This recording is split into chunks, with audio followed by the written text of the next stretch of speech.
Ja, dober večer tudi v imenu našega društva. Kot veste, mi že tradicionalno vsako leto povabimo kakšnega gosta za dan upora proti okupatorjem. No, ampak mi smatramo več in predvsem proti tretjemu se želimo ozaveščati in izobraževati. Tako da danes na predvečer, se pravi praznika dan upora proti okupatorju, ki ni praznik, ker nima vsebine, ker se takrat ni nič zgodil, mi damo pač svojo vsebino. Letos smo povabili gospoda Milana Bučarja, ki je pred kratkim izdal eno zelo zanimivo knjigo o dogajanju med vojno in po vojni na območju Cerkelj na Gorenjskem in v okolici. Ja, dober večer vsem skupaj.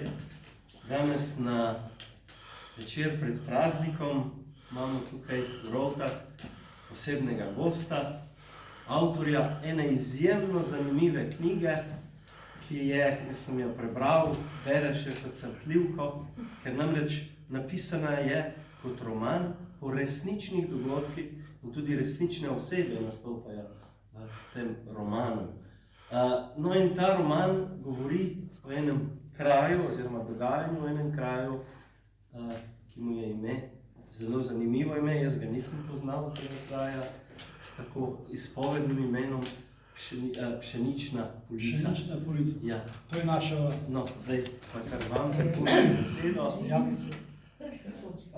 Preden začnem, bi vam povedal, da je danes moj sorodnik, Tadej Pogačar, zmagal na dirki.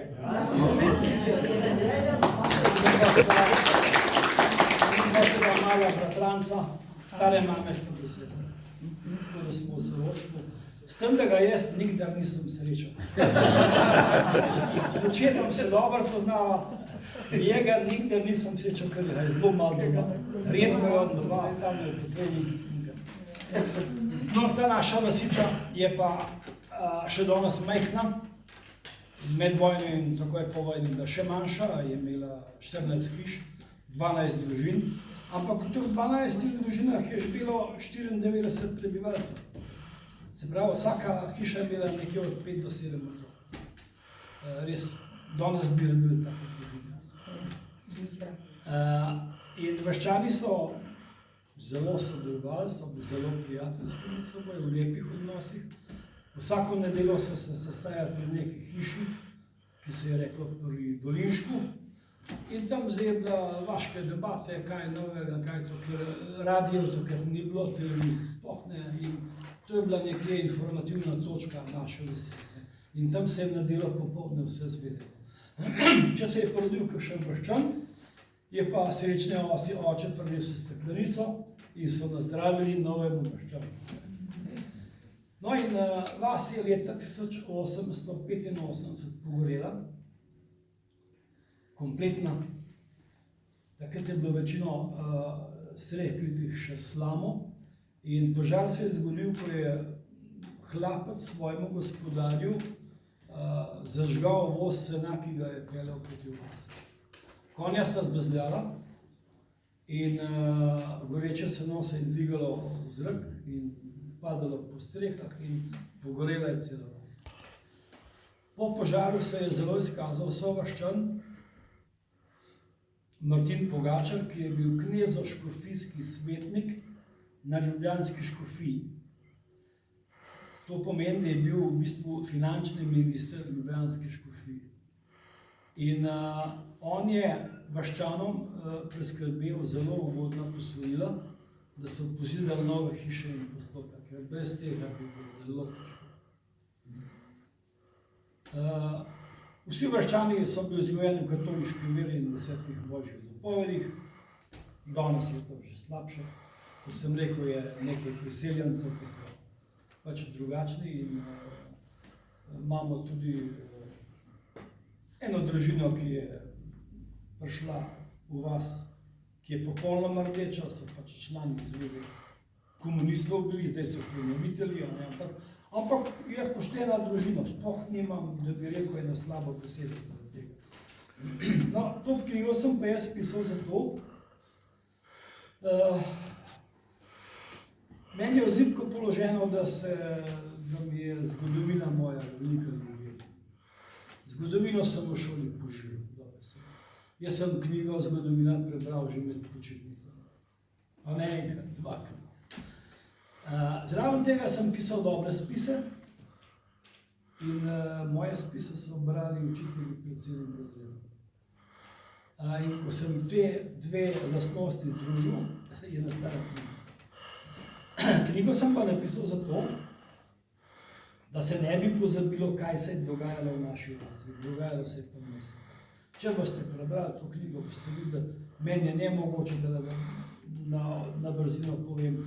Dogajale so se hude stvari, opisujem pa mojega očeta, ki je bil nezakonski in ko je bil star 11 let, mu je umrla še mama.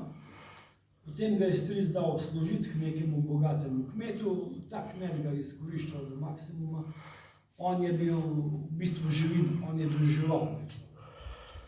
In prav zato, ker je nekoliko odrastel, tam pa 16-17, sta se z sosedom, ki je pa študiral na ljubljanski univerzi veterino, in ta sosed ga je navdušil za komunizem. One dva sta začeli obiskovati sestanke komunistov v Šenčurju.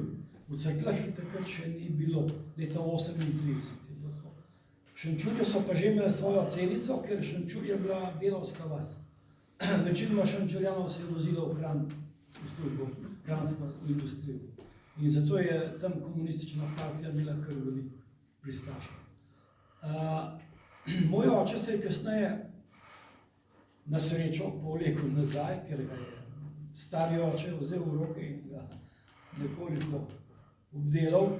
Zraven tega mu je, ker je bil pač čista ničla, ni mu ničesar, hlapec, brezpravno bitje in bil je stari oče premožen, ker je imel veliko kmetijo, zraven tega je bil tudi zelo sposoben, bil je udeležen pri neki elektrarni, tam, ki je nastala kot novost Zgor Cerkelj, in v tej elektrarni predal svoj delež in ta delež je hranil za starost. Ko je bil star 80 let, je pa mojemu očetu, ki je bil njegov vnuk, rekel, kupil sem ti to kmetijo, to je Špan v Pšenični Polici, tam, kjer jaz zdaj živim. Vsi Španovi so šli v Ameriko, z nekimi sem jaz tudi kasneje navezal stike. Moram reči, da so vsi zelo uspeli v Ameriki, tako kot večina Slovencev, ker Slovenci smo pridni, delavni, disciplinirani in to se v neki družbi, kot je Amerika, zelo hitro. V komunizmu je to nemogoče. In kupil mu je star oče to kmetijo, tudi kravo, vola, nekaj orodja. Star oče je zelo vedel, če bo vnuku dal zasebno lastnino, bo počasi pozabil na svetlo prihodnost. Tako je tudi bilo. Oče se je potem vtaknil, delal v kmetiji, delal doma, prenovil so hišo, hlev, skedenj, vse na novo in to mu je vzelo večino časa. Zraven tega mu je pa stari oče kupil še dve knjigi, Krvava Španija in pa Ukrajina joče. In ko je prebral te dve knjigi, to je kasneje prav, takrat sem pa prvič v življenju pomislil, da pa mogoče v Sovjetski zvezi leni tako lepo, kot nam prikazujejo rdeči elementarji.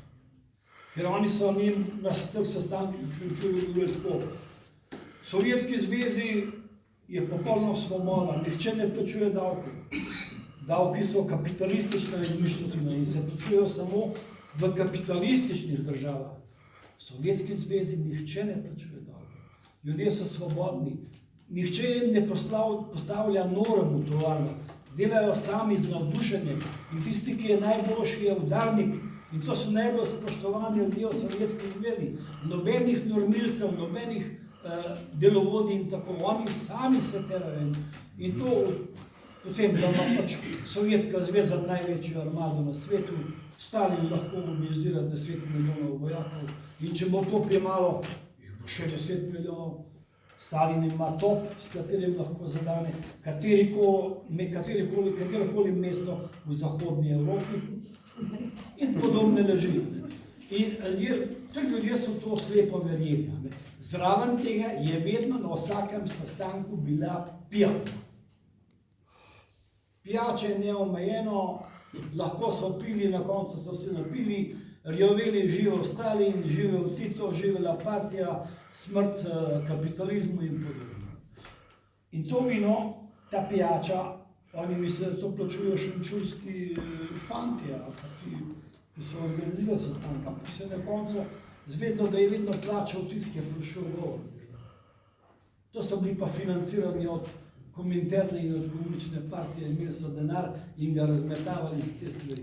Da so opijanili celo gostilno in potem pijani gostilni razlagali, kako čudovit sistem je komunizem. In med njimi je bilo največ takih kot moj oče hlapci. Takratna država je mogoče bila res nemogoče, ampak bila je nepravična do teh ljudi. Teh hlapcev in dekel ne bi smeli biti, če smo pošteni.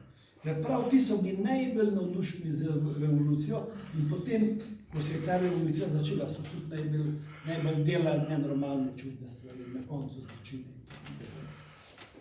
No in prišlo je leto 41. april in v Cerkljah, tudi verjetno v pšenični policiji, so se pojavili Nemci. In se je v bistvu začelo neko novo obdobje v vašem kraju. Ja, sigurno. Nemci so takoj začeli z svojim načrtom asimilacije in izseljevanja. V Cerkljah so že tam nekje okrog 1. maja 41, mislim pa, da že nekaj dni prej, zgodaj zjutraj prišli kamioni, vojaki so poskakali z kamionov, v trojkah so šli po določenih hišah, kjer so imeli že spiske ljudi, ki jih je treba aretirati, in odpeljali so župnika, kaplana. Kaplan je bil Svelbar, gospod Svelbar, imena ne vem, bil je pa tudi potem kaplan v Šentjoštu med vojno. Po vojni je pobegnil v tujino in je pred nekaj leti umrl v Ameriki, nekaj točno ne vem kje. Župnik je bil pa Janez Črnilec, ta dva sta bila iznana v Srbijo, s tem, da je kaplan skočil z vlaka v Ljubljani in pobegnil. Nemci so aretirali tam nekje okrog 20, mogoče do 25 naših ljudi, vse učitelje, ravnatelja, poveljnika rezervnih oficirjev, vse, ki so se kakorkoli ukvarjali s strankarstvom, in dva bogata kmeta, potem še ene bogate vplivne ljudi, ki so se pisali Hočevar, imeli so svojo lekarno, veliko farmo, veliko kmetijo in lekarno v Ljubljani. Lekarna je delovala do konca vojne v Ljubljani, Italijani niso vzeli, ampak vzeli je komunizem po vojni. Ti Hočevarji so pa vsi pobegnili v Ameriko. Za nadaljno usodo njih ne vem, kako in kaj, kje so ostali. Sigurno, da njihovi potomci živijo nekje. No in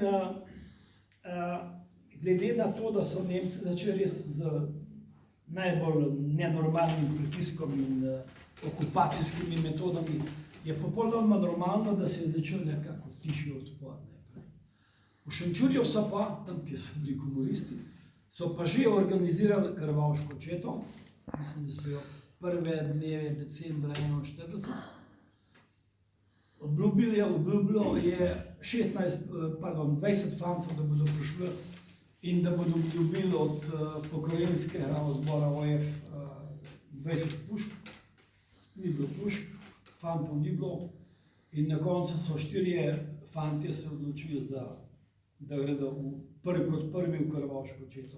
3 Šenčurjani, pa 1 z vasi v Voglu. Ti 4 fantje so se, tu moramo priznati, pogum in kapo dol pred tistimi, ki so se odločili, da se bodo borili proti okupatorju. Ker takrat, če ni bilo nobenih sledov in dokazov v neki revoluciji, čeprav po Ljubljani in mestih se je to že dogajalo, v našem kontekstu.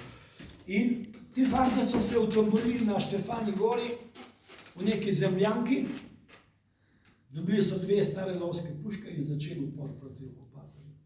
Do tukaj je vse v redu. Čudovito.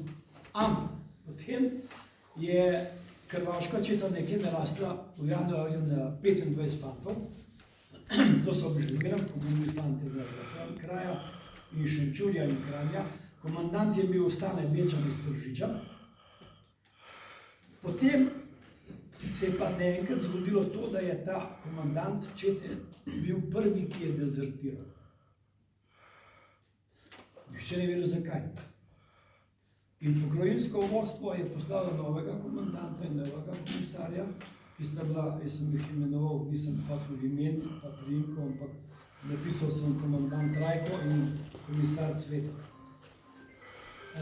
In ta pa sta potem začela z tisto vojaško disciplino, nobenih izhodov. Za vsako malenkost je kazen streljanje, ustrelitev in podobne stvari. In že prvo noč potem je dezertiralo približno četrtino. Ta moj stric, Franc Čarman, to je materin brat, je bil ravno tako navdušen za upor proti okupatorju. Se je odločil, da gre prostovoljno v to hrvaško četo. On je šel nekje v februarju, marcu 1942 v to četo in je kasneje pripovedal prve 3 dni do nič. Nekje 4. dan je komisar poklical in odpeljal na skrivno mesto in je rekel: ti si iz pšenične police. Ja, prav, greš v prvo akcijo. Tukaj imaš pištolo, 3 naboje, likvidiral boš Vinka Vombergarja iz pšenične police. Stric je rekel kasneje, da se mu zdelo, kot da je nekdo udaril s kladivom po glavi. In je rekel komisarju: pa ta Vinko je moj sosed. Pa ta Vinko je moj prijatelj. In mu je rekel komisar: pa kaj je zato? Zato boš najmanj sumljiv. Če ga boš likvidiral, boš najmanj sumljiv, ker si sosed in prijatelj. In ko je rekel, ne grem, ne bom tega naredil, je bil takoj določen, da ga ustrelijo in se je počem zmazal, tako da je rekel: v redu, grem, vse je nič vrednež, grem, pa ga bom počel. Samo zato, da je lahko pobegnil. In ko je pobegnil, je obvestil tega Vinka Vombergarja, soseda, in potem so se 1 leto skrivali. S tem je ta Vinko Vombergar v naslednjem januarju 1943 šel v nemško vojsko, vrnil se je pa takoj, ko je bilo ustanovljena domobranska postaja. Moj stric se je potem skrival isto in se je potem priključil domobrancem. Mislim, da se je nekaj cerklanskih fantov, nažalost ne vem imenov, ampak so se prav zaradi kapitana Cvelbarja, ki je bil v Šentjoštu, ker v Šentjoštu so ustanovili prvo vaško stražo v Sloveniji, če se ne varam. V Šentjoštu je bila prva vaška straža. In po vezah tega kapitana Cvelbarja je tudi 5, mogoče 6 fantov s cerkve prišlo v to vaško stražo. In kasneje so šli v Suhi Dol, ki je bila ustanovljena prva domobranska postojanka. Ko se je ustanovila domobranska postojanka v Cerkljah, so se pa vrnili v Cerkljah. No in če še povem usodo krvavške čete,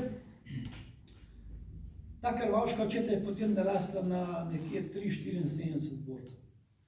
Večino borcev je poslal potem pokrajinski odbor iz Kranja in Ljubljane. Naredili so nekaj akcij, likvidirali nekaj domačinov, dovolj je bila ena beseda. Potem so naredili rekvizicijo v Zgornjem Brniku, ki je bil bogat kmet, trgovec in župan in gostilničar. Tam so bili v gostilni 3 nemški žandari, ker na Zgornjem Brniku je bila nemška žandarska postojanka, v kateri je bilo 20 do 25 nemških žandarjev. Večinoma so bili Korošci, ki so znali slovensko. In ob tej rekviziciji so v kotlu gostilne sedeli 3 žandarji, partizani čez oka niso videli, vstopili v gostilno s puškami, ti so skočili v luft, potegnili pištole, ampak ti so jih imeli puške v roke, so jih postrelili vse 3. In potem seveda pobegnili. General Rozener, ki je bil pač poveljnik okupacijske cone Slovenije, je odredil ukaz, da se v Cerkljah in Zgornjem Brniku ustreli 30 talcev. 10 za vsakega Nemca. In stric moje matere, Franc Čarman, je živel na Zgornjem Brniku, je bil skoraj sosed te postojanke. K njemu so ti žandarji tudi hodili na šnops, ker je kuhal dobro žganje.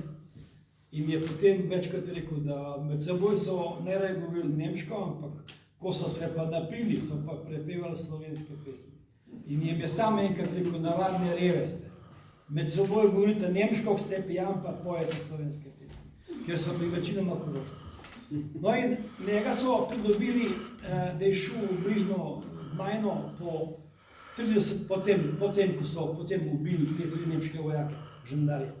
So ga naprosili, da jim pripelje 30 kolov rabimo za popravilo ograje. In je ta stric moje mame šel s konjem, pa z nekaj žandarji so šli v bližnjo Gmajno, nasekali 30 kolov, on je rekel, taki močni, pa visoki, 2 metra, pa pol, pa vsaj 2 metra.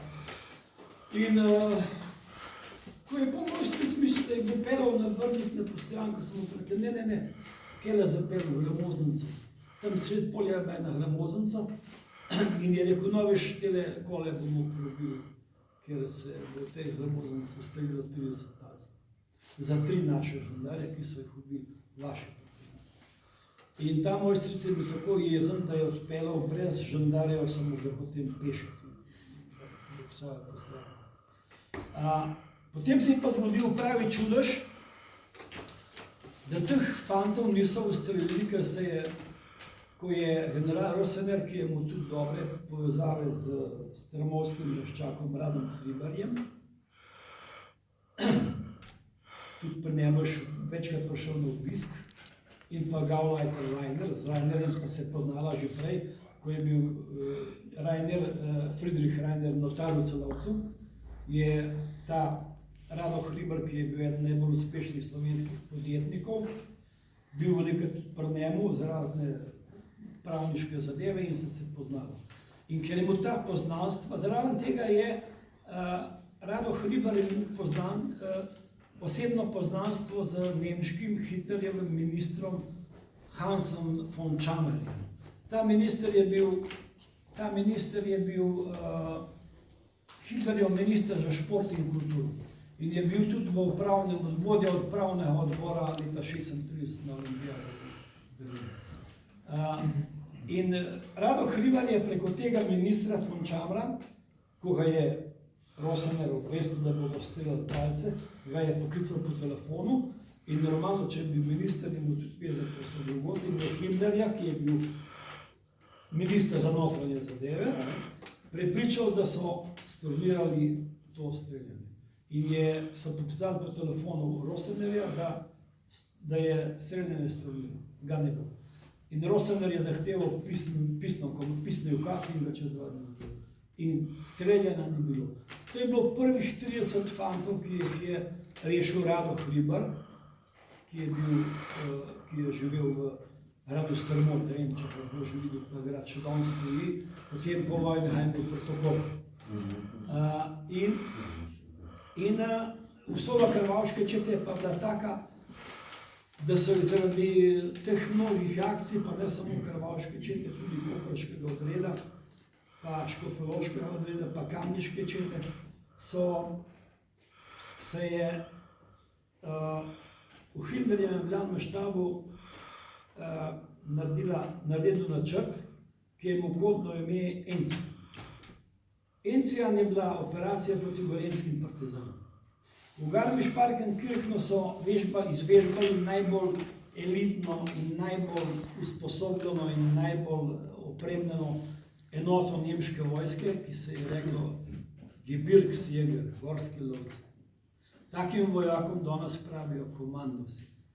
In te komandose, to jih je bil polk, okrog 500, so poslali v Kranj in jih nastanili v skladišče tovarne Iskra.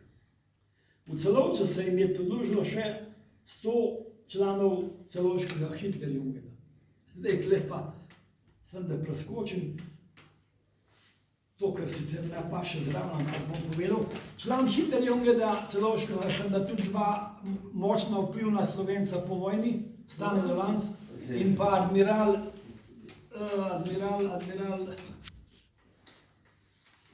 bom povedal, ki se ga spomnim, da takega ne morem. Brovec.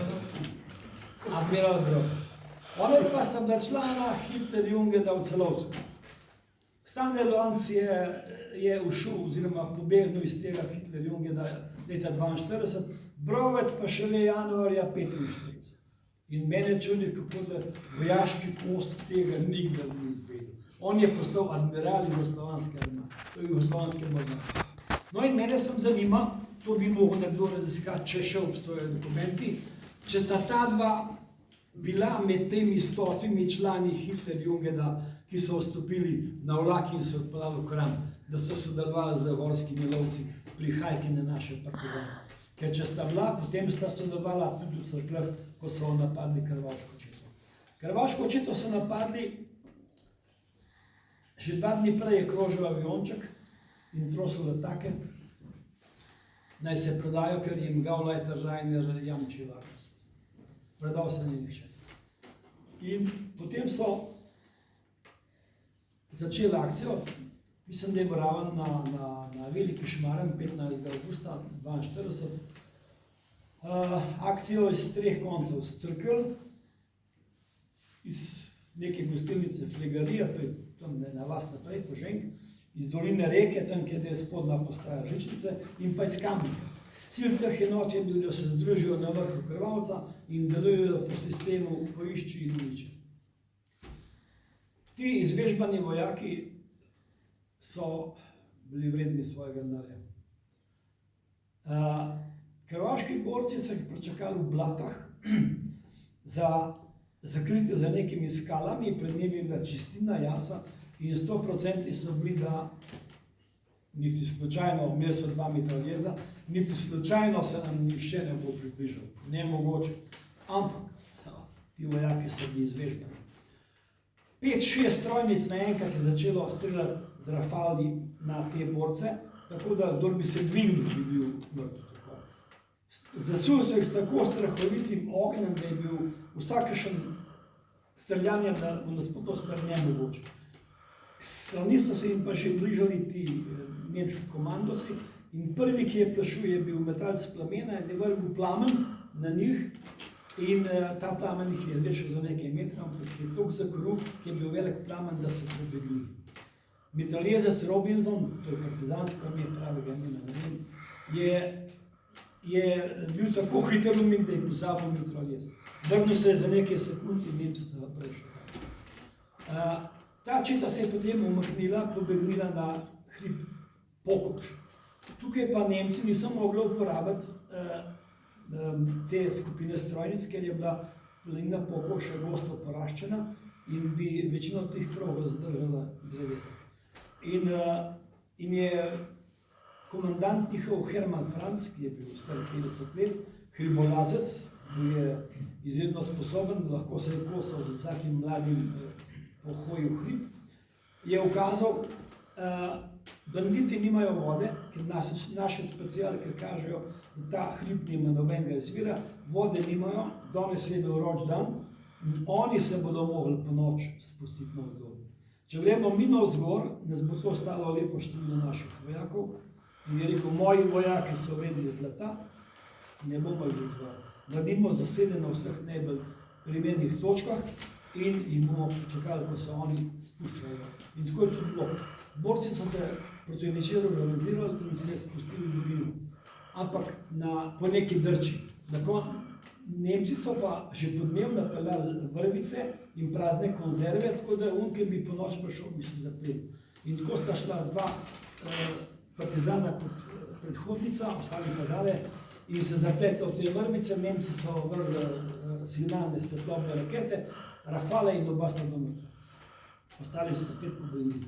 Potem so se Nemci naslednji dan podali na Pokoše, odpora ni bilo več, ker so bili partizani že brez municije. Ujeli so 10 partizanov in jih 8 ubili. Enega so še ubili kasneje, ko so bežali proti Kamniku. V bližini Tunc so se ustavili, se prebili z nemškega obroča. To, da so se prebili z obroča in tokrat 2-krat, tako elitne enoti, je že to velik uspeh, čeprav so v bistvu bežali. Ampak na tem hribu pri Tuncah se je zgodil mali upor. Komandant je hotel, da grejo proti Zakalu in Kamniški Bistrici, ampak oni so rekli, ne, mi gremo v komendo. Trgovec Mejač, ki je bil eden najbolj vplivnih ljudi tam okrog, nam je obljubil, če kdor prinese zapirač, ker ta Mejač jih je tudi oskrboval s hrano. In to so se dobro poznali. In jim je po kurirju sporočil, kdor prinese zapirač, Nemci ne bodo zvedeli, jaz bom poskrbel, da bo varen in se ne bo zvedel. In tako je nastal tam upor, 47 borcev je neslo zapirač trgovcev Mejaču v komendo, ostalo jih je samo 6. Komandant, komisar in pa 4 borci. In so se kasneje priključili Koprškemu odredu. Tako je bilo konec Krnovške čete. No, to je, ko so partizani v bistvu se organizirali, na začetku marsikje so imeli kar simpatije. So ljudje imeli simpatije do njih, ampak zelo hitro se je pokazalo, da partizani uperijo svoje puške proti Slovencem, bolj malo proti okupatorju. Točno, to je bil glavni vzrok, da so se potem ustanovili vaške straže v naših krajih in do konca domobranska postojanka v Cerkvah, ki je bila ena največjih na Dolenjski. In tudi najmočnejših in tudi najbolj uspešnih. To je nastalo samo zato, ker so ti partizani oziroma njihovi terenci, likvidatorji, likvidirali vsakega človeka, kdor je rekel eno besedo proti partizanskemu odporu. V Cerkljah si je bilo 2 fanta so likvidirali, bili so še 4-5 likvidacij, ki niso uspele in vsi ti fanti so potem se uprli, najprej šli v Šentjož, kot sem rekel, potem v Suhi Dol in ko se je ustanovila domobranska postojanka, so postali člani te domobranske postojanke. Postojanka je bila kar močna, bila je okrog 120 domobrancev, s tem, da niso imeli mitraljeza. Nemci ga jim niso hoteli dati, ker Nemci so delovali tako, da se Slovenci čim bolj pobijamo med seboj, oni delujejo kot nekakšni mirovniki, ampak zalahamo te in bo ena stran močnejša, bolj podprema drugo stran, tako da bo čim več mrtvih. Oni pa, da ne bi imeli nobenih. To je bila taktika nemškega gestapa, tako je delala.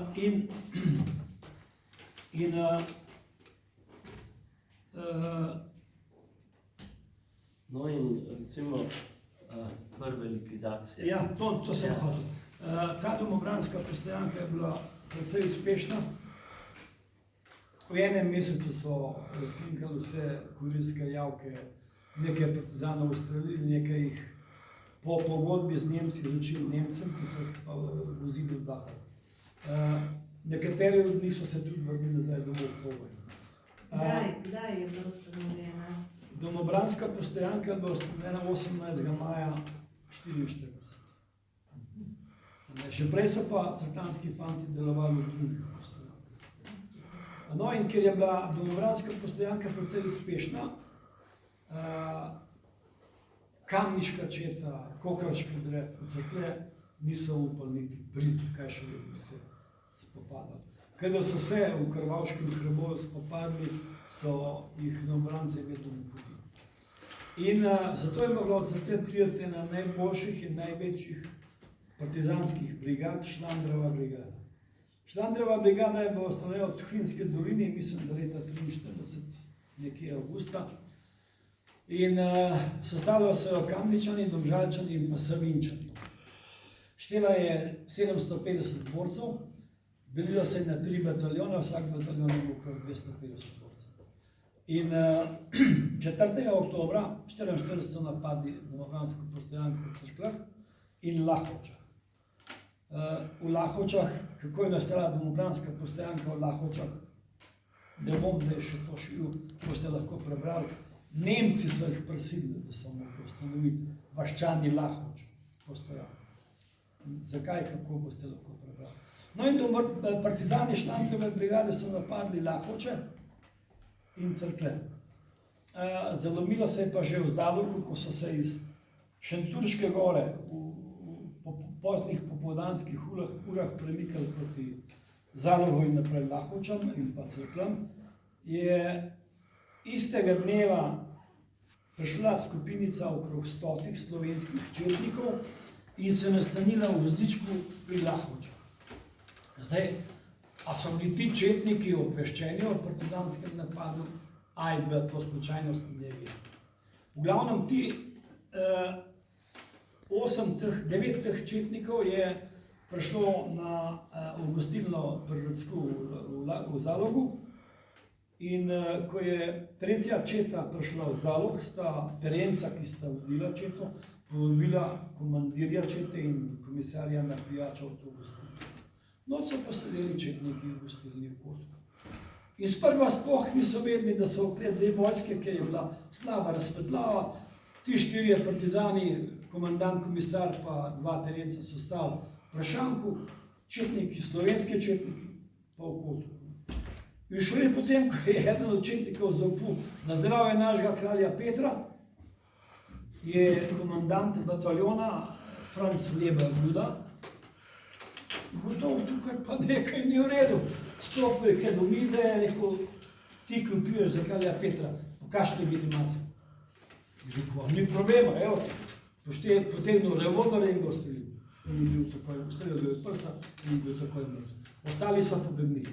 No in potem so šlandrovci to gostilno zunaj zaminirali, še prej so pa, bil je eden redkih dogovorov med belimi in rdečimi v Sloveniji, da so izpustili z gostilne ženo, gostilničarja in pa 2 majhna otroka.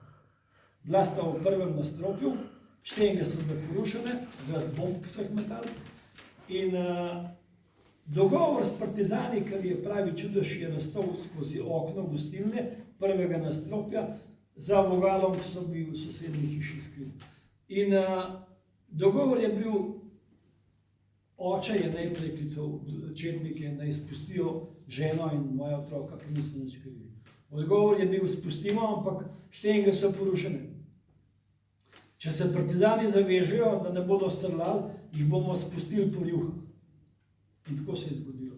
Oba otroka so vsakega posebej, fantka in punčko, spustili po rjuhah iz prvega nastropja in partizanov spuščali so jih, pa tako so se pač mogli nagniti čez okno, normalno, in so bili dobra tarča, ampak noben ni streljal. Potem so še spustili gostilničarko, to je bilo pa malo težje, ker je bila težka kot otroci. In 4 četniki so jo spuščali in bili krasna tarča na oknih, ampak noben partizanov ni streljal. Dogovor je veljal. To je eden redkih dogovorov v Sloveniji, je prav poseben, zato zaradi tega. No in na ta način sta bila rešena mati in 2 otroka, ampak to gostilno so zaminirali. Not je bilo, kot sem rekel, 9 četnikov, 7 četnikov pa 2 duhovnika, 8 je bilo mrtvih, 1 duhovnik, Andrej Križman, se je pa rešil in se je potem, ko so partizani odšli, zavlekel se je v ostrešje in se nekako skrul. Noč je bila, očitno niso imeli baterij in ga niso dobili. In proti jutru je on pač se je izvlekel iz teh ruševin in pobegnil domov v vas Mlaka pri Komeni. 3. bataljon šel potem proti Lahovčam, s tem, da so vedeli, da je presenečenje odpadlo, ker je bilo streljanje v Zalogu. S tem, da je bila Lahovška postreljanka, da šibka, 40 domačih fantov je bilo, pravzaprav domačih je bilo 20-25, ostalih 15-20 je bilo pa nekje druge. Orožje je bilo slabo in postreljanka bi hitro padla in tudi bi, če se ne bi zgodil pravi čudež. Tisti četniki, ki so bili v Gozdičku, pri Lahovčah, potem, ko so partizani že več kot pol ure napadali postojanko in je bil samo še vprašanje nekaj minut, so se četniki odločili, ker je bila res pogumna ideja in akcija, takole, mi ne vemo, koliko je njih, oni ne vejo, koliko je nas, udarimo z vsem orožjem, vsem opitjem, mogoče nam bo uspelo. In udarili so z vsem orožjem, pa streljanjem in opitjem proti Lahovčam iz Gozdička. In bilo jih je manj kot 100, če je tam že nekaj padlo jih v tej gostilni. In 250 teh partizanov je sramotno pobegnilo. V vas Našovče in Breh pri Komeni. No in potem so, med tem časom je pa prvi, drugi bataljon že napadel Cerklje. Imeli so tudi dva angleška minometa, Piat, to je precej hudo orožje, protitankovsko in pa tudi za rušenje bunkerjev, ampak oba Piata sta jim zatajila in v Lahočah in v Cerkljah, ker so jim pričiščali v narobe sestavu. Drugače bi te dva minometa delala, bi bila Svonika v Lahočah in v Cerkljah porušena, ker so mi domobranci po teh dveh Svonikih mitraljez in se na ta način delili. No in ta tretji bataljon se je potem, ko je pobegnil z Lahoč daleč naokrog po nekem suhem grabnu, podal proti Cerkljem. Od tega suhega grabna do zgornjega Brnika je pa 500 metrov. In tam je bila edina nemška postojanka v naših krajih, kot sem rekel, da je bilo 20 do 25 nemških žandarjev, nihče je ni napadel. Šli so mimo postojanke z repom med nogami, nihče ni napadel okupatorja, ampak so napadli brate Slovencev Cerklje. Nemški žandarji so po pripovedovanju domačinov celo noč stali pred postojanko in glasno komentirali bitko, se pravi, da so zelo dobro vedeli, da jih nihče ne bo napadel. In ta tretji bataljon je potem pomagal napad Cerklje. Cerkljanska postojanka je bila dosti močna in se je obranila in ob 4 zjutraj je bilo napada konc. Probali so napasti v 3-4 juriših, ampak jim ni uspelo in so se proti jutru umaknili. Moj oče, to moram pa dan eno popolne nazaj, popolne pred napadom je mojega očeta obiskala ena dekle, ki je bila nekoč dekle mojega tega strica Franca Čarmana, ki je šel v partizane in je dezertiral, ker bi moral likvidirati svojega soseda. To je bila njegova punca, Marija, se je pravi, če to je Marija. No in ta Marija je prišla s kolesom do pšenične polico k mojemu očetu in ga prosila, to je bilo pač 4. oktobra, popoldne, recimo 4. In ga prosila, prosim, če greš takoj domobransko postojanko in mojemu nekdanjemu fantu poveš, da takoj se umakne, ker bo napadla zvečer Šlandrova brigada, 750 partizanov je prišlo Štajerske in postojanka napadla. Moj oče še s kolesom, ta Marija je bila v nekem partizanskem taboru v okolici Kamnika. Po vojni se je izselila v Velenje in nikdar se ni poročila. Bila je pa dekle mojega strica in pač ta vojna jo je učila. No, moj oče je šel v Cerklje in takoj obvestil tega strica. Stric pa ni se hotel umakniti s postojanke, ampak so takoj sprožili alarm in napad partizanski čakali v jarkih in bunkerju in imeli so tudi z vrečami založena okna. In ker so bili v pripravljenosti, postojanka ni padla. Če bi nenadoma se zgodil napad, bi 500 partizanov, če vzamemo 2 bataljona, 3. bataljon je bil v Lahočah, 500 partizanov, če nenadoma vplane v neko postojanko je moč. Ampak oni so jih prav zaradi tega obvestila čakali in so tudi partizani imeli hude žrtve. In moj oče se je potem s kolesom pelal pred napadom še proti pšenični polici in tam je na sredi poti med Cerkljami in polico je suhi graben in ta suhi graben je bil poraščen z grmovjem in ko se je tam pelal mimo s kolesom, je pred njega skočil partizan s protestirem. Stoj! In prav prvo, kar sem videl, Petrokraka zvezdana kapi. In je rekel partizan, ej, domačin, koliko domobrancev je partizan? Ja, prav ne vem, kakšnih 100. Za to malo večerjo je povedal. In mu je potem rekel mojemu očetu, prvo vrst v suhih grabnah gre z nami, ker si mobiliziran. In moj oče mu prvo vrst v graben in en partizanov je pelal nekje kilometr naokrog na hišico, ker sem izbiral mobilizirance. Ker nisem bil sem napad, ampak so še mobilizirali, pač kdor jim ni pobegnil, so jih mobiliziral. Gostilno Bavan so prišli noč, pobrali vse goste in jih odpeljali. Tako da so mobilizirali nekje kakšnih 25-30 domačinov. No in moj oče je bil prvi, mobiliziran, so ga zaprli v drvarnico v teh dveh hišah. In ko se je pa začela bitka, so se pa ti partizani, bilo jih je 5-6 tam, in ki je pisal podatke, mu je rekel, kdo si, odkje si, moj oče se je zlagal in je rekel, Janez Kranjc, Zalog, 27. Trdno odločen, da bo pobegnil, ker če bi povedal pravo ime, bi ga potem mogoče prekreskal. No in ko se je začel napad, so se ti partizani pomaknili na rob na vogal hiše in takrat je moj oče probal, ki je bil zaprt v drvarnici, najprej z rokam, da bi odtrgal letev, rimen po domače. Ni šlo. Potem ga je probal z obema nogama naenkrat in ga je premaknil. In ko je rimen odstranil, je se splazil ven in pobegnil. Domov je prišel okrog 10, ki je že dojala prava bitka.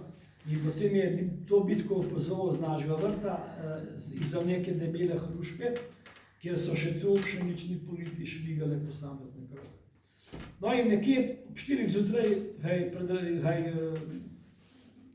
je zaslišal ropot voza, ker takrat vozovi niso bili z gumijasti, ampak temi železnimi kolesi, in je bil ropot. Zaslišal ropot voza in se je po vrtu pomaknil za hišo, za vogal naše hiše. Te hiše ne več, jaz sem jo porušil, pa novo pozidal. Ampak dobro, za tem vogalom hiše je pozval, kaj gre ob teh 4 ob tem napadu. In prvi voz, ki je prišel na pot naprej proti cesti, pred vozom so hodili 3 partizani, na to je šel voz, partizan je držal konjo za uzdo, na vozu so bili pa hudi ranjenci, ječanje, kričanje, vpitje, se je slišalo že veliko prej. In so zavili pred našo hišo proti Zalogu. Drugi voz je bil pa tu pa noben upul, da so bili vsi mrtvi.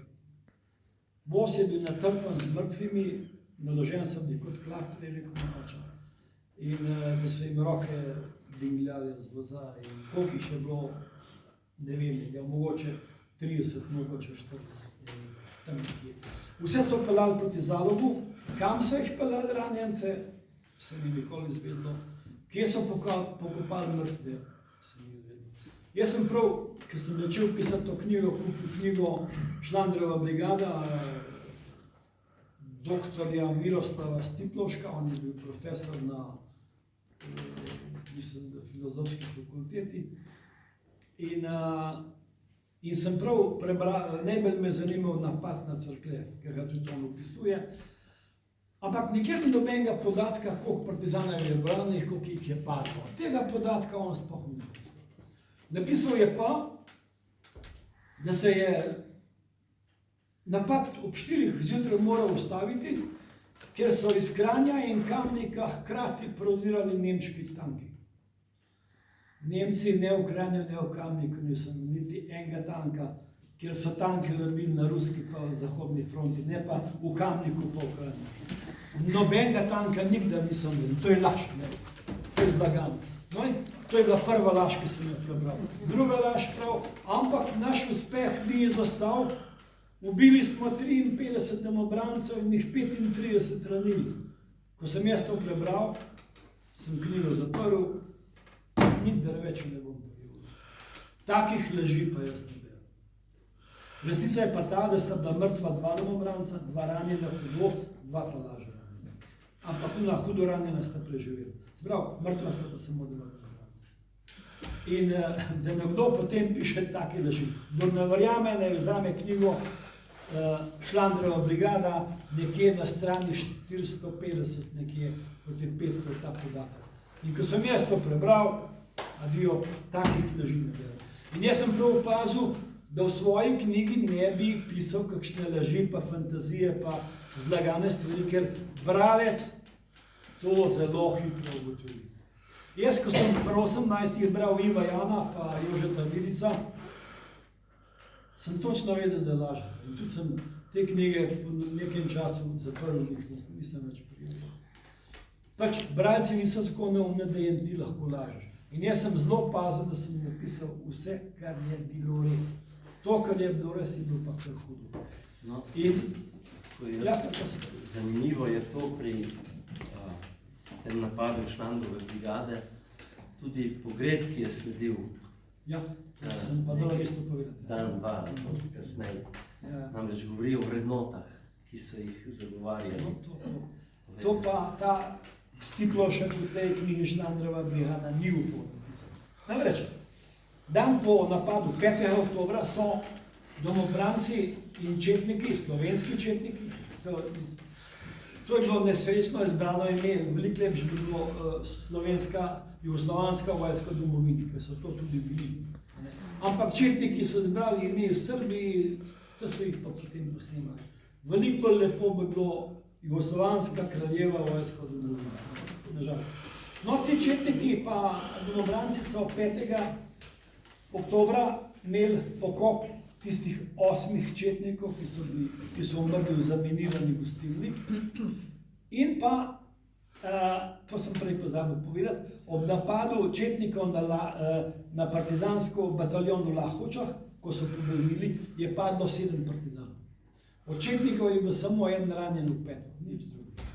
No in teh 7 partizanov pa 8 četnikov so pokopali naslednji dan na pokopališču v Lahočah. Da povem, kaj se je dogajalo.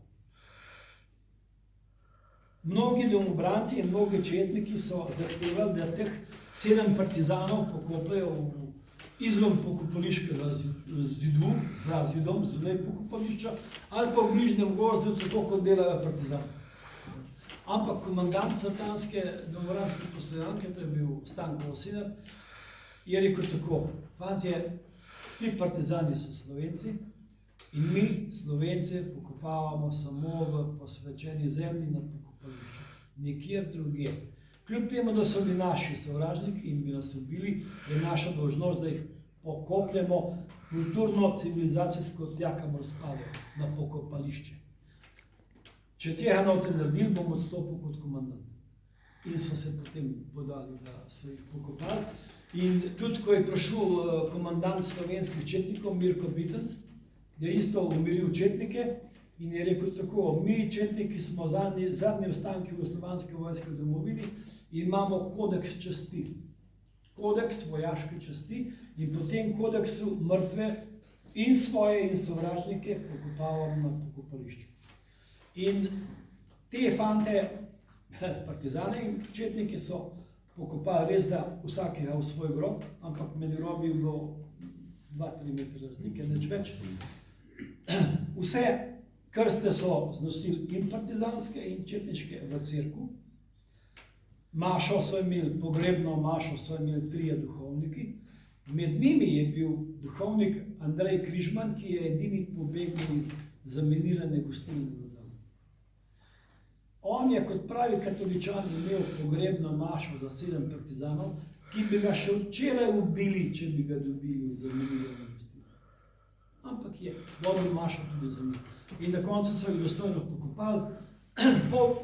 Naslednji dan je lahovški mizar postavil lesen križ med 2 grobova, ampak takoj po svobodi je križ izginil. Borci so postavili spomenik 7 partizanom, o četnikih, ki so rešili Lahovče, se pa nisem bilo nekaj govoriti. Do teh časov, kada je recimo osamosvojitev Slovenije. No in zdaj je še nekaj časa, nekaj več veliko.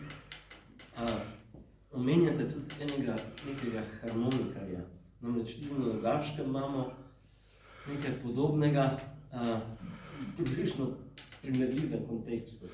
Če lahko malo pojasnite tudi ozadje, namreč smo že v času, ko je prišla v naše kraje svoboda, ne ta z veliko pisano, ampak una, ki je bila enako podobna tej današnji svobodi, zlagana svoboda. No in ja, kaj je ozadje, da so nekega 15-letnega fanta najeli, oziroma pobrali nekje? To je tako. Zdaj, jaz sem v tej knjigi, to ne bom da razlagal, kar na precej dolgo opisoval tudi premik domobrancev in civilistov čez mejo na Koroško in kaj so doživeli gor in kako so jih vrnili, kako so jih sprejeli na Hrušici pri Jesenicah in potem v Škofji Loki. in potem v Škofovih zavodih, kar jih nisem že prej pobil. No in v Škofovih zavodih so nekaj,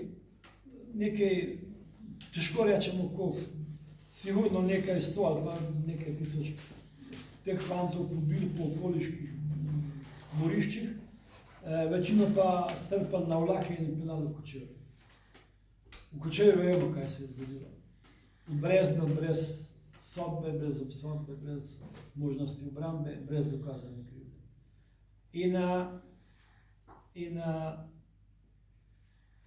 In v Šentvidu so potem v Škofovih zavodih, kjer bo to koncentracijsko taborišče za vrnjene domobrance, so potem ostali samo še tisti, ki so bili mlajši od 18 let. Anglo-Američani so pa od Tita zahtevali, da mora vse mlajše od 18 let izpustiti. In so jih izpustili. Zdaj, zakaj je Tito na to pristal? Zato, ker drugače ne bi dobil pomoči v hrani in tako naprej. In bi bil lahko. In so jih izpustili, ampak v gozdovih pri današnjem letališču Brnik, ob južnem delu steze, so jih likvidatorji pričakali. Likvidatorji in vodstvo zapora v Šentvidu je bilo zmenjeno, da je vsak dan spustijo 5 fantov, nič več. Čeprav jih je bilo tam nekje 30-35, teh mladoletnikov. Zakaj vseh 5? Samo zato, da zakaj izpustijo samo 5? Zato, da jih unih 5 likvidatorjev v Gmajni lahko zgrabi, zveže, pretepe in ubije. In tako se je dogajalo. Vsak dan v tednu. In med njimi je bil tudi moj sosed, Martin Remic, je pa doživel usodo, da ga je v zaporu neka ciganka poškodovala. To boste prebrali, kako je bilo. A on ni zmogel poti, on se je v Vodicah pri cerkvi sesedel, nasprot cerkve se je sesedel, ni mogel več naprej. In ostali 4 fante so rekli, lej, Martin, počak tlele, mi gremo domov po voz in konja in pridemo. Do doma je še 1 uro, nazaj pol ure s konjem, uro pa po 2 ure smo gledali. To je bilo 3 popoldne. Martin je čakal 5, 6, 7, 8, 10 fantov ni bilo. In je rekel, kako so lahko pozabili na mene? So bili sami dobri fantje, poštenjaki. Pa zakaj niso prišli? In na koncu je tam pred polnoči zavlekel eno šupo, stelnato v nek kmetiji. Kmet ga zjutraj najde tam v tej šupi in se ga je strašil, ker je bil tako izmozgan, bil je živ kostnjak. On je, ko se je vrnil, ko je šel na Koroško, je imel 70 kg, ko se je vrnil, je imel 44 kg. Izstradali so jih vse in so bili praktično živi mrliči. In je ga kmet potem pelal, rekel je, moram v Mlin v Moste, in ga je pelal raven po drugi poti, ne po tej likvidatorski, v Moste, Komendo in z Komende Zalog in Pšenična Polica domov. S tem, da on takrat še ni vedel, kaj se dogaja. Ko je prišel domov, je pa rekel, ko se je pozdravil z domačimi, je pa rekel, kje pa je brat Miha? Tega Miha so pa spustili en dan prej. Ampak je on prišel domov, ga ni bilo. In pa, očetu pa imam, kje pa je Miha? Ja, Miha ni prišel. Kako on ni prišel, če se je oče res spustil? Miha ni prišel. In ko je moj oče prišel, kjer na obisku smo bili v dobrih odnosih, sosedskih odnosih, lepih, dobrih.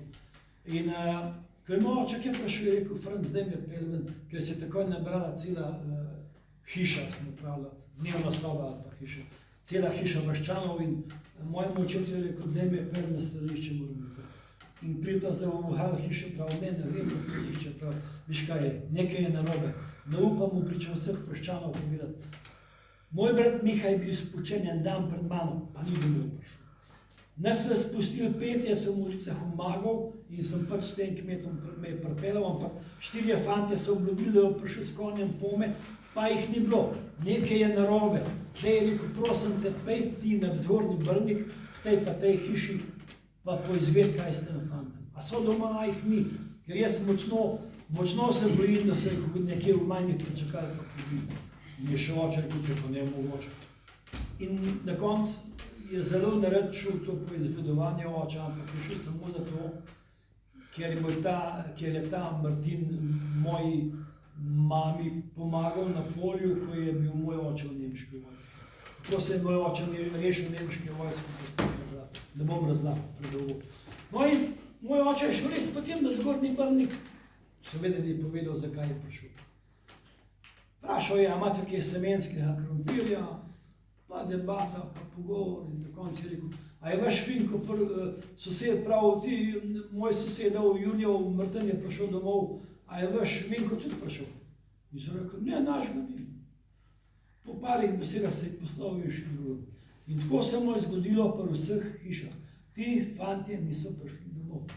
In ko je prišel nazaj na polico, sta se mu je povedal temu Martinu in sta se zmenila, da bosta strogo molčala. Vedela sta, kaj se je zgodilo. Strogo molčala zaradi osebne varnosti. Ampak, še istega leta, decembra, je moj sosed na drugi strani šel v svoj brniški gozd po drva s svojim 15-letnim sinom, sta s konjem vlačila hlode na neko jaso in bosta pač potem z jasene vozila na voz in podala domov. In nenadoma se je konju sredi jase vdrlo v zemljo, do trebuha, do vampa je bil v zemlji in ga nista mogla pritegniti ven. Tudi konj se je na vso moč trudil in sta ga vlekla ven skoraj celo uro. In na koncu je konj nakopal ven celo vrsto kosti in loban in ta sosed je sina takoj napol stran in je takoj vedel, kaj se dogaja, da je bilo v njegovi gmajni pobito teh okrog 25-30 cerkljanskih mladoletnikov, katerih nihče ni imel 18. Stari so bili 16 pa do 18. Nihče ni bil polnoletni in so jih pobili kot živali, s koli, motikami in tako naprej. To sem napisal, ne bom razlagal na kakšen način. In večino teh likvidatorjev je kasneje naredil samo, ker so pač tudi oni trpeli na koncu zaradi tega. No in če samo to povem še, ja, no, ob tem pobijanju 5 fantov vsak dan so nekoč pripeljali 15-letnega fanta z Spodnjega Brnika, ki je igral harmoniko in so ga pripeljali ti likvidatorji, da jim je igral, ko so oni pobijali, da prve pretepali te fante, potem jih pobili, da je on igral na harmoniko. To je bila njihova veselica. Zraven so me še flaša šnopsa, pili harmonika in pobili. In ta fant, ko je videl, kaj se dogaja, je mižal in igral najbolj glasno, kar je mogel, da ne bi slišal. Kljub temu je slišal in temu fantu se je potem zmešalo. Nikoli več se ni pozdravil. No, zdaj pa v bistvu še zadnjo zadevo. Namreč, vi tukaj opisujete velike zločine. Jaz trdim, da ni mogoče storiti zločina, da ne bi kakšna sled ostala in sem vam in verjetno vsi Slovenci smo vam zelo hvaležni, da ste veliko podatkov o teh zločinih zbral v vašem romanu, v vaši knjigi. Jaz poznam en primer iz jame Golobivnice na Krasu pri Lokvi, ko so vozili mimo župnišča v tisto brezno Italijane in jih pobijali. In potem so Ozna ali Knojevci prečesali vso okolico, da bi zakrili vse sledi, namreč danes teji, ki se borijo za vrednote, trdijo, da tam ni nič. No in tudi so prečesali tole župnišče, da bi morda preverili, če je ta duhovnik, župnik kaj zapisal in seveda niso nič našli, ampak kot sem rekel, zločin se ne da prikriti. Namreč ta duhovnik je, kar je pisal o tem, je napisal v latinščini in to seveda teji strokovnjaki tega niso razumeli in razkrili. No, ampak zelo zanimiv je vaše nabiranje podatkov? Kako ste vi prišli do teh, tako bi rekel, kar grozljivih podrobnosti? No, kot sem rekel, meni je bila zgodovina položena v zibko in tudi pisanje je položeno v zibko. Tega se ne da naučiti. Tega se ne moreš naučiti, da te nekje naučijo, da boš napisal dobro knjigo. In jaz sem z velikim veseljem pa zanimanjem poslušal stare vaščane pa okoličane, ko so šepetali. Največ se je dogajalo, ko smo v vasi imeli mrliča. In tega mrliča smo kropili 2 noči. 2 noči smo vsi hodili v to hišo, ženske so molile, moški v drugem kofu so pa pili šnops pa debatirali. In v tej debati, ko so popili 3-4 kozarčke, se jim je pa jezik razvezal in so začeli pripovedovati stvari, ki jih nikdar ne bi slišal. In jaz, če sem ni mogel, sem vedno se pritaknil zraven njih, vlekel do ušesa in ko sem prišel domov, nisem šel spat, ampak sem prvo se zapisal, potem sem šel spat. In ravno tako mi je pripovedoval sovaščan, o tem pišem, kako je doživel, ko je bil na ruski fronti ranjen, prišel domov, šel v partizane, so ga ujeli, obsojen na smrt kot dezerter nemške vojske, bil pomiloščen zaradi komandanta iz ruske fronte, ki je pisal v sodišču, da je bil dober vojak, naj ga mu vrnejo. Potem so ga poslali na Normandijo, na Normandiji doživel izkrcanje Anglo-Američanov, bil ujet, poslan v Anglijo, kjer je prišel Tone Pfeiffer, ki sta se poznala. Tone Pfeiffer je bil nekaj, niti 10 let starejši od njega, ampak ga ni hotel poznati. Prišel do Toneta Pfeiffera, rekel, živo Tone, on se je obrnil prvi stran. In potem je šel preko morsko brigado, to pa samo zato, skoraj vsi ti ujetniki, 2 moja vaščana sta bila v tej prekomorski in tudi 2 tam ujeta. Tudi Angleži niso bili nedolžni fantički, veste. Ti ujetniki so tako stradali, to sta mi pripovedovala sama, da so najprej pojedli vso travo, kar je bilo možno. Potem so oglodali vse ljubje in pojedli ljubje. In ko je nek ujetnik se pospel na drevo, da bi še dobil ljubje, stražar strel. In se bo sem tam smejal. Sem tudi danes ni zločin, to je bilo. Zmagovalci nimajo zločin. No in potem je prišel Pfeiffer in je rekel, mi smo se vsi odločili, no, skoraj vsi, Pfeiffer je povedal, kdor se bo odločil za prekomorsko brigado, po vojni, dobro službo, hišo mu bomo naredili, davko ne boste plačevali in tako naprej. Kdor se bo pa odločil, pa takoj zdajle v menzo, ne vojaško, oficirsko menzo, tam vas čaka juha, meso, pečenka, bel kruh, prav nam, sestradanim revežem, se je zmešalo od te hrane in smo se vsi javili, da smo se v oficirske menze najedli. No in potem so jih pelali v Bari, v Italijo, iz Barija čez morje v Split in potem so se celo obalo in celo Hrvaško pa Dalmacijo tekle z Ustaši. In ta človek mi je to prepovedoval, smo isto kropili nekega vaščana in je rekel, doživel sem vojake na ruski fronti, Ruse, Ukrajince, Kozake, azijske narode, na zahodni fronti sem doživel vojake Američane, Angleže, Kanadčane, ampak nikjer nisem doživel takšnih vojakov, kot so bili Ustaši. Oni se nikdar niso predali. Borba do konca. Zadnji metek v glavo sam. In je rekel, mi dobesedno nikdar nismo ujeli nobenega Ustaša, ker so se borili do konca. In prav jaz takih vojakov nisem srečal nikjer. Do konca, ampak je rekel, a veš, zakaj so se borili do konca?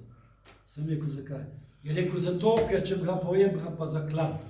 In to ne, da bi mu rezal rad, ampak od noh navzgor. Tako so delali, če so kakšnega dobili. Se je življen dobili. In oni so to vedeli in so se tega borili do konca. No in, ki je to meni povedal, sem isto vse to zapisal in potem v tej knjigi pišem še, kako je Rado Hribar, Srmovski graščak, rešil Krvavško četo. To te lahko prebral, če bo kdo kupil. Tamle moja partnerka ima knjige, stane 20 evrov. Potem moj sovaščan je bil duhovnik Stanko Erzar. Bil je duhovnik v stari cerkvi pri Kočevju, tik pred vojno so ga poslali tja, in je prve dneve okupacije obsodil okupacijo s Prižnice. Čez 2 dni so prišli Italijani, ga aretirali, ga pelali v Italijo, obsodili na 8 let zapora in je bil potem v taborišču Faenza v Italiji. Ko je Italija kapitulirala, je prišel domov, izčrpan popolnoma. Ko se je nekaj pomogel, so ga spet poslali tokrat v Ribnico in je potem po vojni pomagal obnoviti Ribniško cerkev. Ribniška cerkev je bila pa bombardirana od angleških avionov in je bila večina ljudi menjega, da ne bo, da se podere, ampak on je ustrajal, da se obnovi in se na koncu s pomočjo ribniških župljanov obnovili in še danes stoji. No in jaz sem bil nekoč v stiku z nekim duhovnikom iz Idrije, imeli smo en krst v Ljubljani, to tudi moja partnerka ve, in je bil nek duhovnik iz Idrije in sem rekel, da ne razumem, kako da so Angleži bombardirali cerkev v Ribnici. Je pa rekel, so se jo v Idriji tudi. Kako to? Ja, kako to? A veš, kaj je bilo? Naša osvobodilna armada je imela veze z Anglo-Američani in so jim sporočali koordinate nemških skladišč, kasarn, ampak namenoma so jim še sporočali koordinate cerkva in na ta način je bilo kar nekaj cerkv v Sloveniji porušeno. No, potem tudi pišem, kako so na povojni vaščanom pobrali zemljo. Moj oče, ko so mu zemljo vzeli, je cel dan preklinjal komunizem, za katerega je bil kot mladenič tako navdušen. Na občini v Kranju so mu rekli, da bo za zemljo dobil 50.000 denarjev, takrat s tem denarjem nismo kupili enega bicikla. In je rekel, ne podpišem. In ni hotel. No in potem so ga imeli zaprtega na ljudski miliciji v Cerkljah. In niso ga pretepali, to moram povedati, nihče ga ni udaril, ampak komandir mu je potem popolnil ob 5, zaprli so ga pozoril ob 7, se je mogel ob 7 javiti na policiji. Popolnil ob 5 mu je komandir prinesel kos papirja, rekel, poglej, kučar Franc. Tukaj imam prijavo, a preberi. Poglej, danes smo aretirali Franca Bučarja, Pšenična polica 9, zaradi utemeljene obtožbe in suma, da je pokradel 200 kubikov hlodovine na trasi letališča, ker je bil zaposlen kot sekač v podjetju Slovenija ceste. Zraven podpis njegovega delovodje in njegovega varnostnika. In varnostnika v SCT, ne SCT v Slovenija ceste. Moj oče je pregledal in takrat je brez posebej vzel pisalo in podpisal arondacijo in zemljo sem vzel. Komandir je rekel, adijo, in je šel v pisarno, mojemu očicu so vrnili osebne stvari, denarnico, šnirence, pas in je šel brez pozdrave za policijsko postajo. Oziroma, postajo ljudske milice, tako se reče. In tako so delali z vsemi vaščani. Kdor ni pristal, so ga na nek način prisilili. Moj oče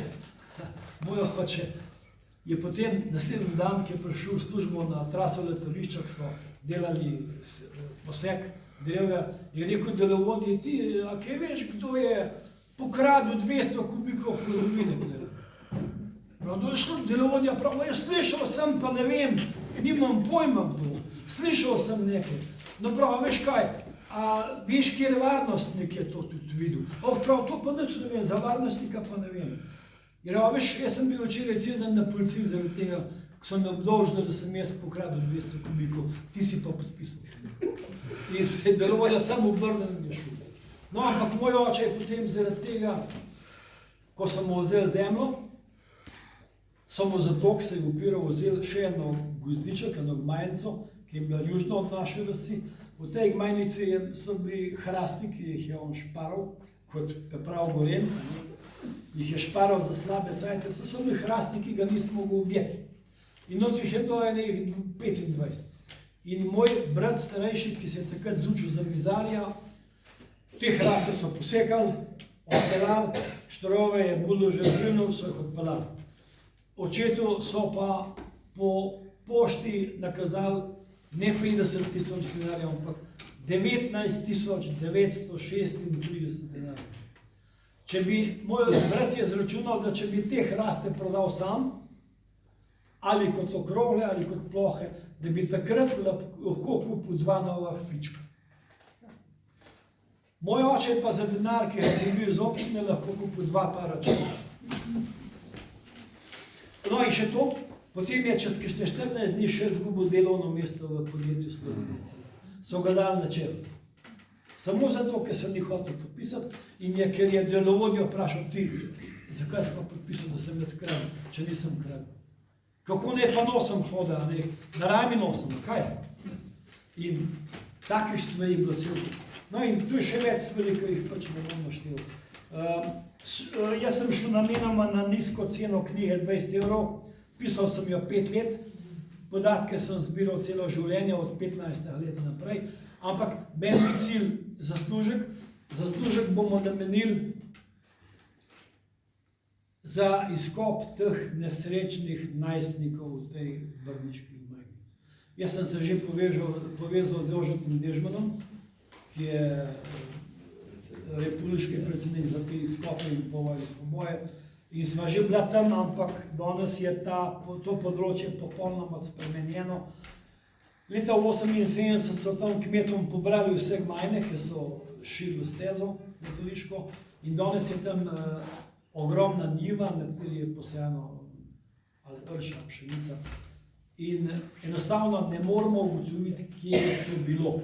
In zdaj, jaz sem šel k temu sosedu, ki je te mrtve najdel, to grobišče, ki najdel, če imajo oni še kakšen star zamiški list, pa ga ni.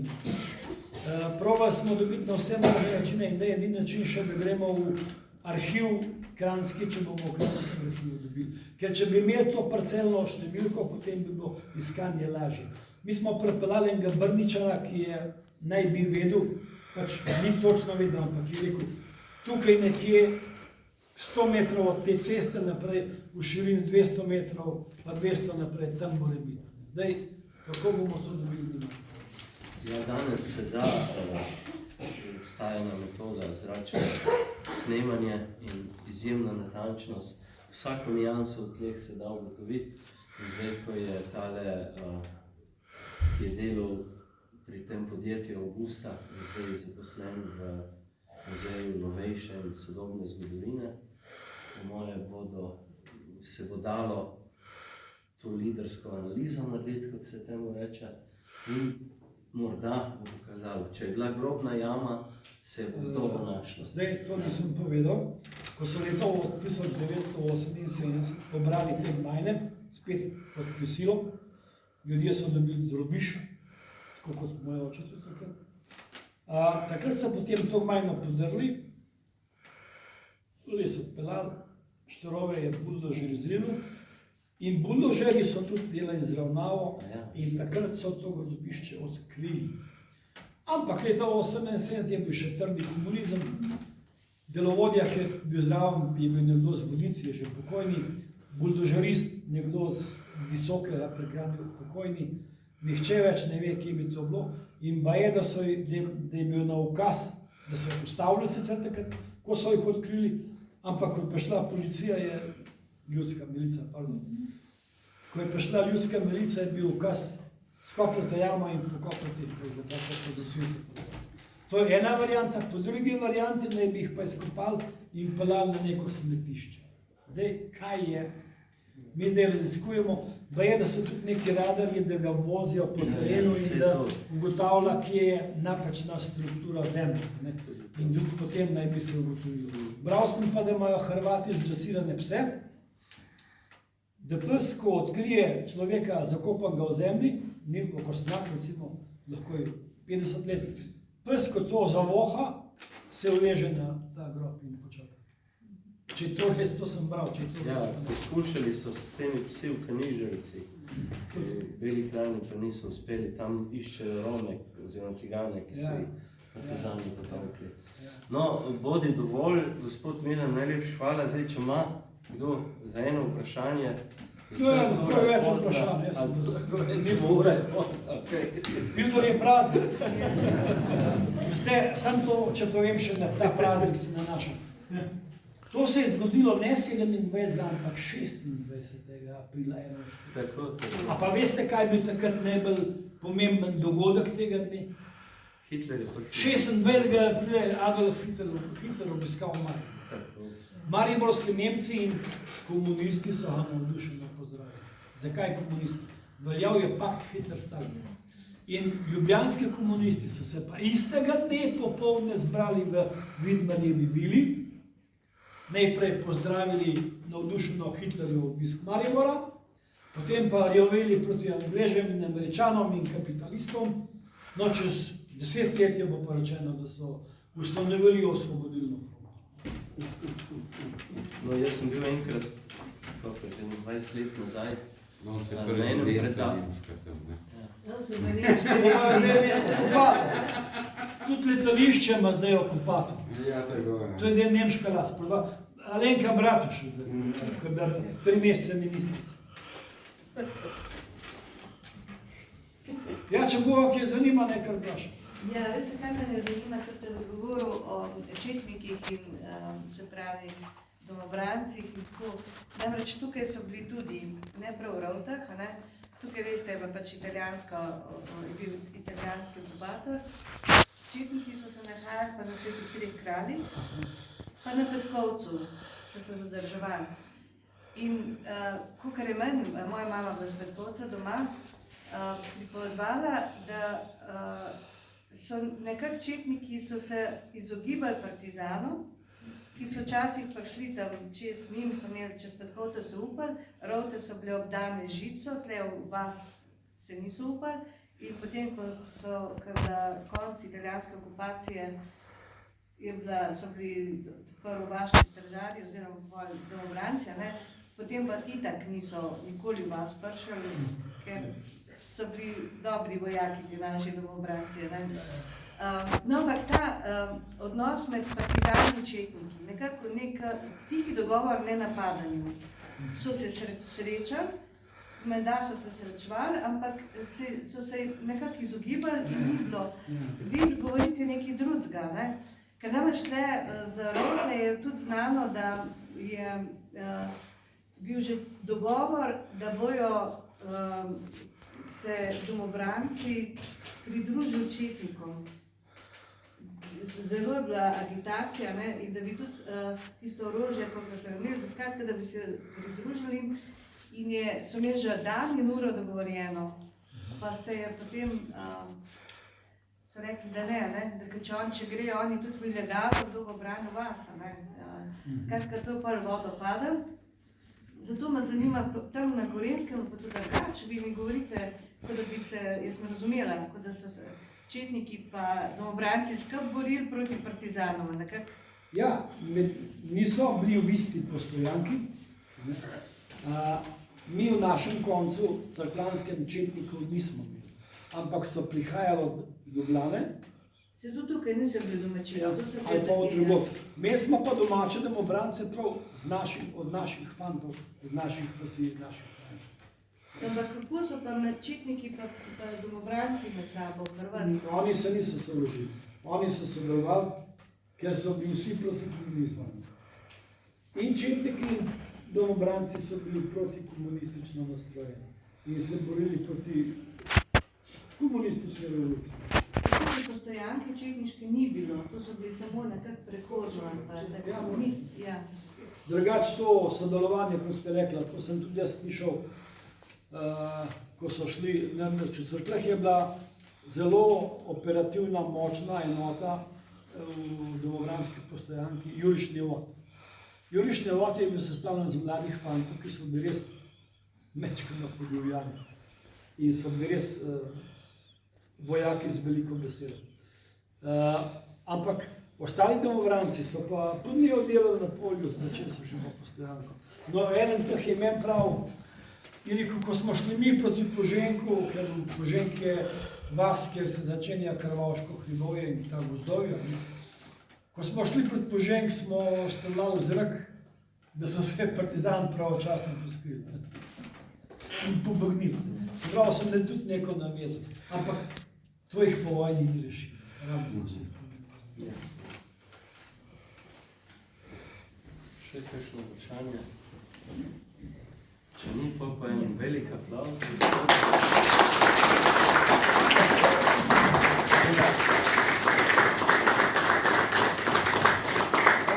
Knjigo bo možno kupiti danes, jo tudi dobite. Knjigo lahko dobite pri moji partner, ki stane 200 evrov. Denar bomo pa namenili za izkop teh nesrečnih. Zdaj se vam res tudi imenu našega društva najlepše zahvaljujem za to, za res bogato, za res velik poznavalc.